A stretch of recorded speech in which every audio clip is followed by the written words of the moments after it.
ये फ्यूचर के सीन्स हैं साल 2050 के।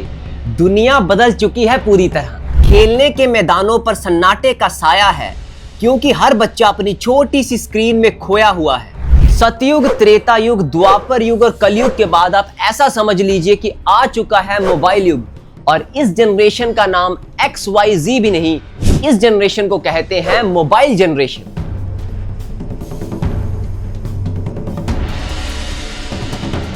जहां मोबाइल फोन्स की एडिक्शन एक बीमारी से भी ऊपर अब महामारी का रूप ले चुकी है। बच्चे बिना फोन्स के चिल्ला रहे हैं, पेरेंट्स परेशान हैं और स्कूल भी बंद हो रहे हैं, क्योंकि स्कूल में तो मोबाइल फोन्स अलाउड ही नहीं है। 2050 में तो ये हाल है कि अब तो नशा मुक्ति केंद्रों से ज्यादा ही मोबाइल मुक्ति केंद्र खुल चुके हैं। और इन्हीं डिजिटल रिहैबिलिटेशन सेंटर्स में बुरी तरह से फोन के एडिक्टेड हो चुके बच्चों का ट्रीटमेंट होता है। पर चुभता हुआ सवाल तो यह है कि ये आर्टिफिशियल वाली मोबाइल युग की जनरेशन कभी अब रियल दुनिया में वापस जीना सीख भी पाएगी?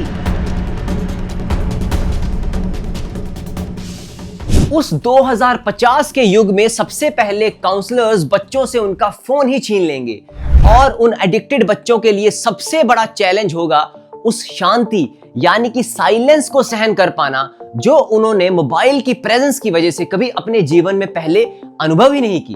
मोबाइल फोन छुड़ाने की थेरेपीज के अलग अलग रेट्स और पैकेजेस हुआ करेंगे, जिसमें काउंसलर्स बच्चों को बिना स्क्रीन्स के रहना सिखाएंगे, नेचर वॉक्स पर बाहर लेकर जाएंगे ताकि बच्चे मदर नेचर को करीब से जान सकें। और यह भी समझाया जाएगा कि सनराइज को अपनी आंखों से देखना और उसी सनराइज को मोबाइल की स्क्रीन में देखने में बहुत डिफरेंस है। उन एडिक्टेड बच्चों को आमने सामने बिठाकर ग्रुप डिस्कशंस के सेशंस ऑर्गेनाइज करवाए जाएंगे, ताकि उन बच्चों को यह याद दिलाया जा सके कि online chatting, comments, likes, tags, social media platforms पर ओपिनियन पोस्ट करना ही एकमात्र कम्युनिकेशन का तरीका नहीं है। क्योंकि ह्यूमन टू ह्यूमन इंटरेक्शन यानी कि इंसान की इंसान से बातचीत ही मुख्य तौर पर फंडामेंटल कम्युनिकेशन का तरीका है। उस युग के बच्चे अपनी दुख और प्रॉब्लम्स को तो चैट जीपीटी, जेमिनी जैसे कई सारे ऐप्स पर टाइप करके पूछना तो सीख ही चुके होंगे, लेकिन उन बच्चों को यह याद दिलाया जा सकेगा कि जब उनकी आंखों से आंसू गिरेंगे तो उन आंसुओं को कोई चैट जीपीटी नहीं साफ करेगा। उन फोन डी एडिक्शन सेंटर्स में बच्चों को यह भी समझाया जाएगा कि गूगल, जेमिनी जैसी ऐप्स पर कोई कंधा नहीं है जिस कंधे पर सिर रखकर वह आराम कर सकेंगे। इन सब रियल ह्यूमन इमोशंस के लिए तो उन्हें इंसानी हाथों और कंधों की जरूरत हमेशा ही पड़ती रहेगी। उन भोले भाले बच्चों को यह याद दिलाना पड़ेगा बार बार कि जिंदगी पिक्सेल्स नहीं है, बल्कि एक दूसरे का साथ देना और एक दूसरे का दुख बांटना ही जिंदगी है। इस वीडियो का मकसद आज के पेरेंट्स और बच्चों को डराना नहीं, बल्कि जगाना है। आज के बच्चों की इस मोबाइल एडिक्शन के पीछे काफी हद तक हम बड़े भी जिम्मेदार हैं, क्योंकि जब 1-2 साल का बच्चा दूध नहीं पीता तो उसकी माँ उसके सामने फोन पर कार्टून चला देती है। पूछने पर कहती है कि जब तक मैं अपना फोन ऑन ना करूं मेरा बच्चा दूध नहीं पीता। पर सोचने वाली बात तो यह है कि जब ये फोन्स इन्वेंट नहीं हुए थे और तब क्या बच्चे दूध नहीं पीते थे?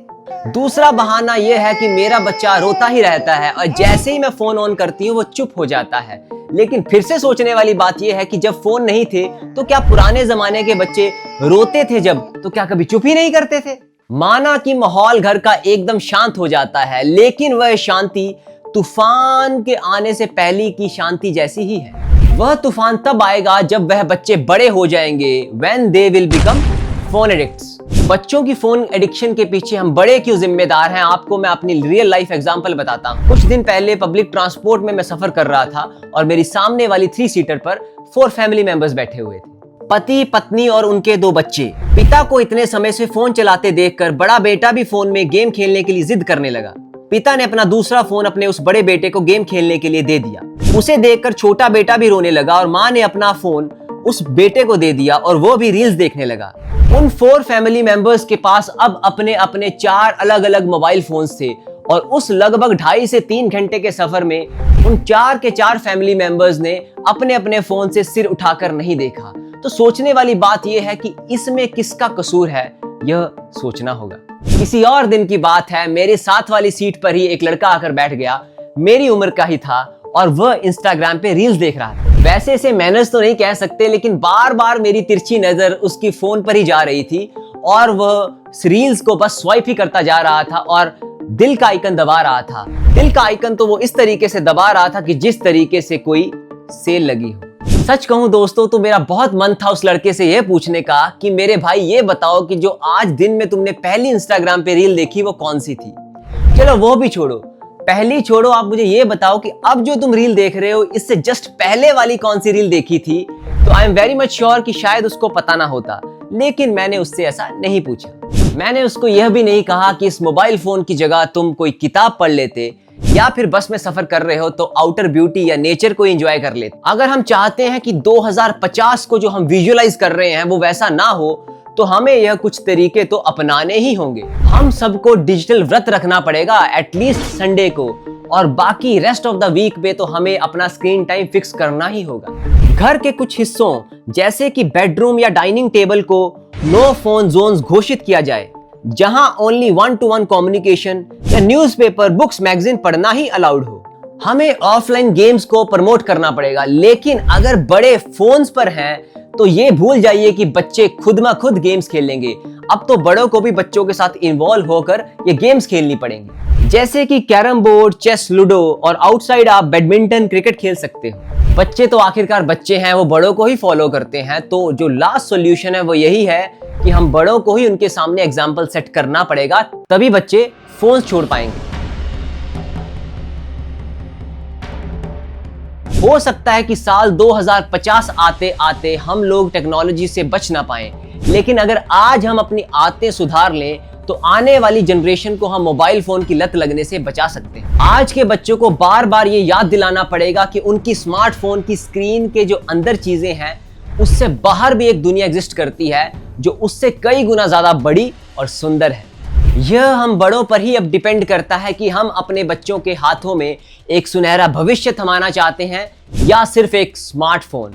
चॉइस हमारी है। अगर आपके पास भी कोई ऐसा क्रिएटिव थॉट है जिससे हम आज के बच्चों को स्मार्टफोन से दूर कर सकते हैं तो हमें कमेंट करके जरूर बताएं। जो सबसे अच्छा कमेंट होगा हम कोशिश करेंगे अपने अगले एपिसोड में उस कमेंट को मेंशन करेंगे। मैं हूं उपांत शर्मा, आप जैसा ही कोई एक। मिलते हैं अगले एपिसोड में, तब तक आप अपना पूरा ख्याल रखें। अपने बच्चों को अगर आप अपनों के पास लेकर आना चाहते हो तो उन्हें फोन से दूर करें।